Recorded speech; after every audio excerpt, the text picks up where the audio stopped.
On est sur une belle route aujourd'hui pour un nouvel essai de la Yamaha FJR que j'avais présenté sur cette chaîne à de nombreuses reprises, qui est visiblement le véhicule qui vous intéresse le plus. Parmi les petites voitures que j'ai à la maison, c'est la moto qui vous intéresse. Et comme vous pouvez le voir, on entame cet essai par une magnifique route avec des performances louables, on va dire. Qu'est-ce que je peux dire sur la Yamaha FJR? Moi j'aimerais surtout qu'on essaye de la comparer, parce que c'est important les comparaisons. Je sais qu'on est à une époque où il faut plus comparer parce que c'est vexant et puis parce que voilà, mais les comparaisons c'est important. Donc on va faire un test important aujourd'hui, un test même peut-être scientifique. Waouh! Remettez-vous dans le contexte, nous sommes en 2006. Nous ne fêtons pas les 20 ans du World Trade Center, mais les 5 ans du World Trade Center. Le monde en 2006 n'a rien à voir avec ce qu'il est aujourd'hui. Il y avait vachement moins de porno sur Internet, il y avait vachement moins de personnes avec un permis, il y avait vachement moins de véhicules en circulation, on nous emmerdait pas avec l'électricité et l'éco-conduite. L'électricité à la maison d'ailleurs était vachement moins chère qu'aujourd'hui. On payait notre gasoil 1,40€ et pas quasiment 2€ comme c'est arrivé en pleine pénurie Covid.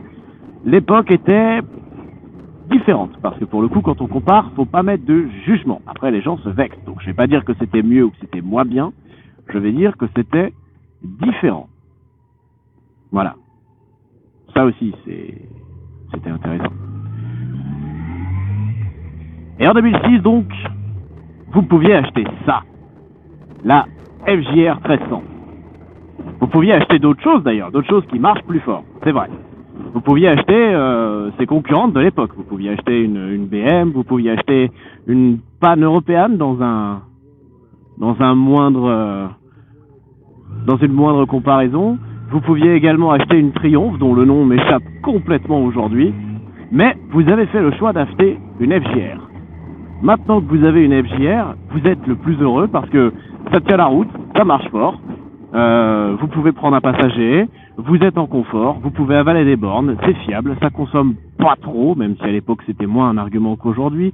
Ça fait un bruit qui est sympa, ça a une gueule qui est sympa. Bref, c'est une moto qui est super.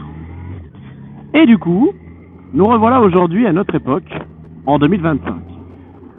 Vous avez la possibilité d'acheter une Honda, une Goldwing, vous avez la possibilité d'acheter une BM K1200, K1250, K1600, vous avez la possibilité d'acheter d'autres grosses machines, mais vous avez choisi la FJR. Et pourquoi vous avez choisi la FJR? Eh bien parce que même aujourd'hui, quasiment 20 ans plus tard, et on est 24 ans après la sortie de la FJR, donc de la phase 1, 24 ans depuis 2001, cette machine est toujours une bonne machine. Et ça, c'est incroyable. Ça, c'est fou. Bien sûr, elle a de la concurrence. Bien sûr, certaines personnes préféreront la concurrence, évidemment. Mais il est indéniable que cette machine a encore beaucoup d'arguments pour elle, même 24 ans après la sortie de ce moteur. Alors, le châssis a été retravaillé un peu entre la version 2001 et 2021. Le moteur a été retravaillé, l'électronique, le châssis, les roues, les suspensions, tout ça, c'est super. Il y a eu effectivement du travail de fait de chez Yamaha. En même temps, 20 ans, il s'en passe des choses. Mais, quitte à pousser la comparaison un peu plus loin, et c'est surtout sur ce terrain-là que je voulais vous amener, devant moi, j'ai un Nissan Qashqai. Bon, c'est pas une FJR, clairement. Voilà. C'est sur ça que je vais vous emmener, il va falloir un peu ouvrir vos chakras. Je sais. Suivez-moi, vous allez voir, c'est marrant. Mettez sur une table les aspects de cette machine, de manière objective. Performance, consommation, look, confort, sécurité, électronique embarquée. Bref, tout ça. Et maintenant, vous allez me trouver une voiture qui a tout ça aussi. Si la FJR était une voiture, ce serait quoi?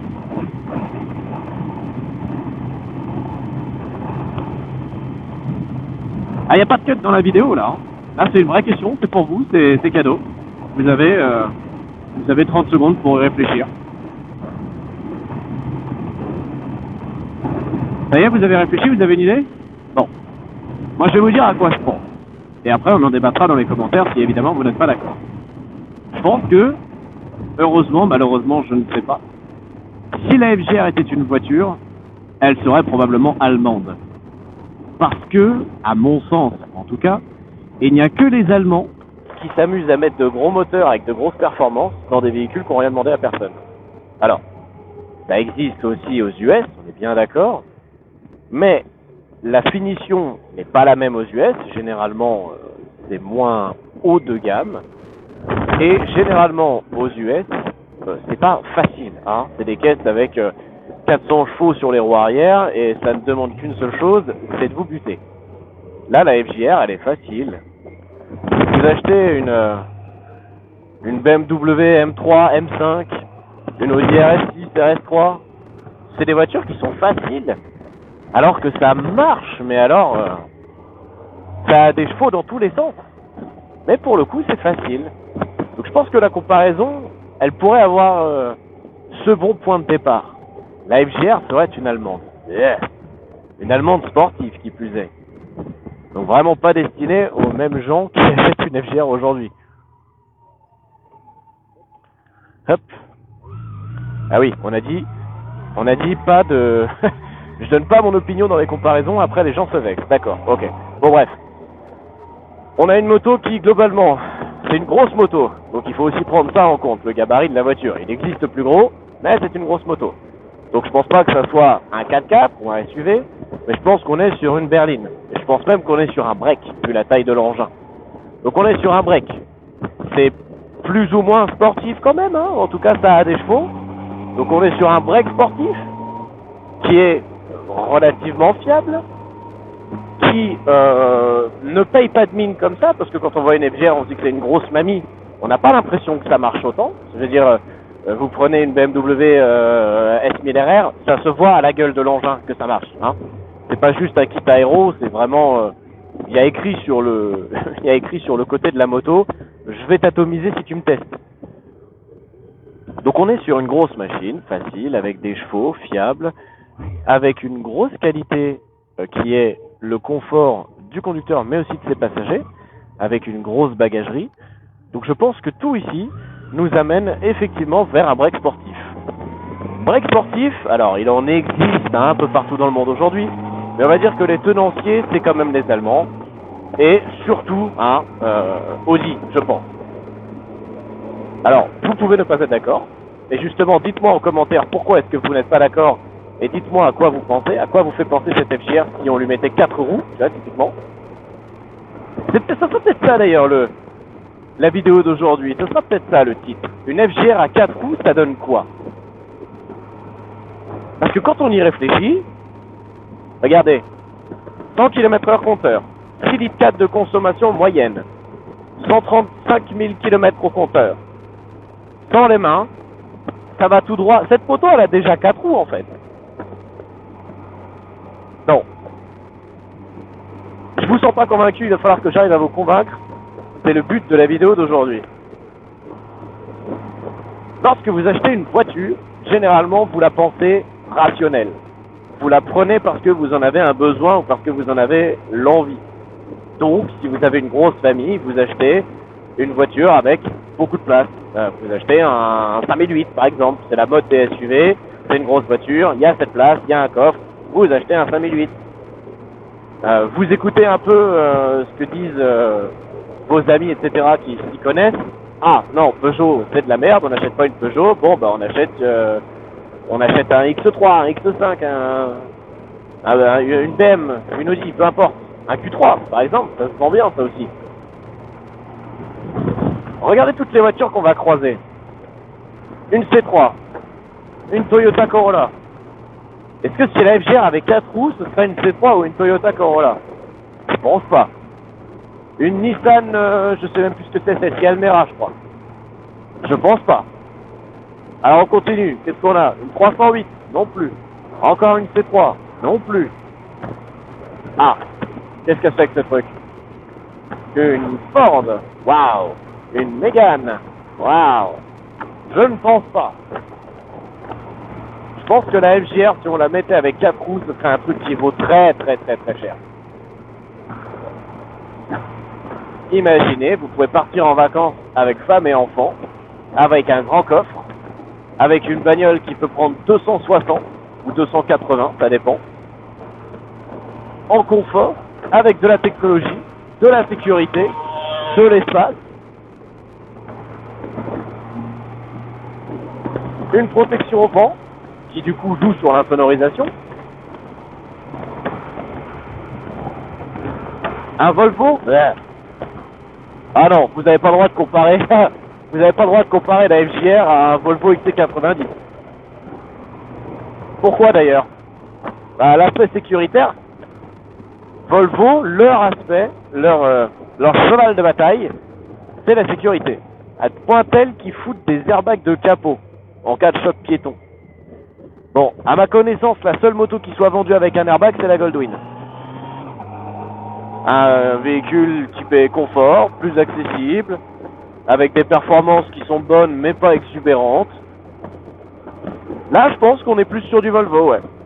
Et évidemment, le côté sécuritaire que je viens d'évoquer.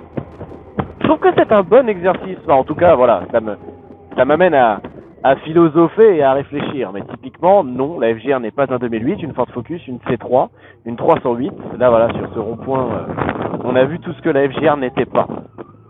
Et du coup, qu'est-ce que serait la FJR? Franchement, je ne sais pas. Et je pense que la réponse se trouve quand même dans les véhicules que je vous ai cités tout à l'heure. RS3, RS6, la M5 Touring là, les nouvelles M5 Break par exemple. Je sais pas. Je pense que la réponse doit être par là.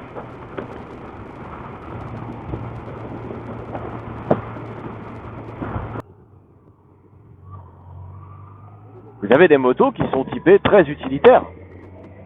Mais vous n'avez pas le côté sportif. Ah, ça c'est peut-être un débat qui va vous tenir un peu dans les commentaires. Là, il y a peut-être quelque chose d'intéressant. Oh, l'avion! Coucou l'avion! Là, il y a peut-être quelque chose d'intéressant à faire avec cette vidéo pour que ce soit vraiment participatif. Dites-moi ce que serait une FJR à 4 roues selon vous. Alors, il faut en avoir quelque chose à faire de la voiture, il faut être un peu connaisseur en voiture aussi. J'entends bien. Mais généralement, un passionné de mécanique, c'est un passionné de mécanique. Généralement, quand on aime la moto, on aime un peu, ce qui se fait avec 4 roues.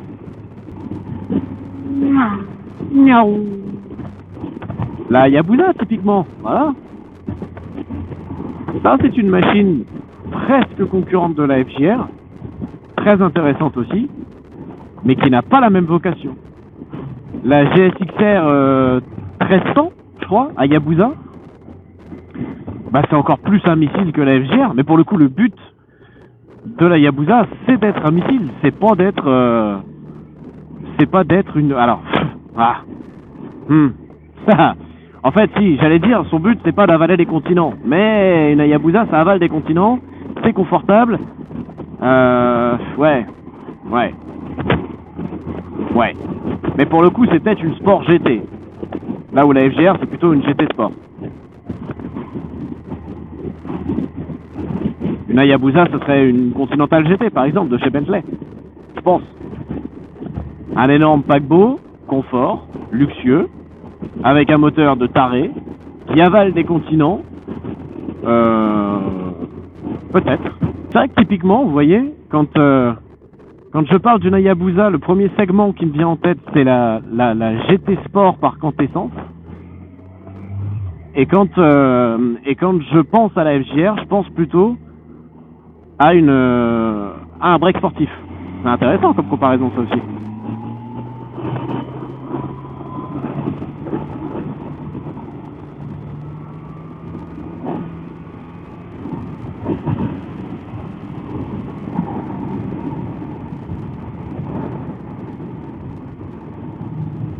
Ouais. Vous voyez, j'étais censé vous faire une vidéo complète sur l'essai routier de la FJR avec un son peut-être moins dégueu que les fois d'avant. Et je me suis perdu avec ce sujet, et depuis je suis songeur. Je sais pas ce que vous en pensez, je sais pas si vous aimez ce genre de sujet, un peu à la Top Gear ou à la Grande Tour, mais souvent dans ce genre d'émission, qui était spécialisée bagnole, ils cherchaient à apporter des réponses à certaines questions qui souvent n'avaient pas lieu d'être. Bon, la question qu'est-ce que serait une moto à 4 roues, c'est complètement con, on est bien d'accord, c'est une question qui n'a pas vraiment lieu d'être, mais pour le coup je trouve que la réponse qu'on pourrait lui apporter, les éléments de réponse qu'on pourrait y apporter sont très intéressants. N'hésitez pas à me dire si vous trouvez ça intéressant, parce que je pense que j'adorerais tenter de répondre à d'autres questions comme qu'est-ce que serait une talisman à 2 roues, par exemple. Qu'est-ce que serait une ondine à 2 roues. Voilà, typiquement avec les autres véhicules que j'ai à la maison. Il y aurait peut-être moyen de répondre à d'autres questions insolites de manière plutôt ludique, quoi. Allez, sur ce, on va faire une petite dernière accélération. On va se mettre, hop, comme ça, et on y va.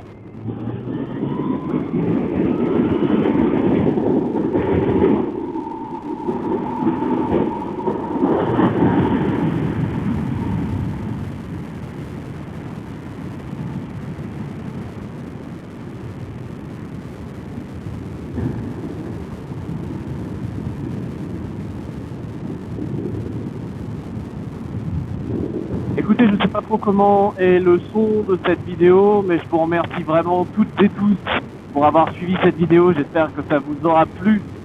On a posé une question qui ne plaît pas au dieu de la météo parce qu'il m'envoie de la pluie.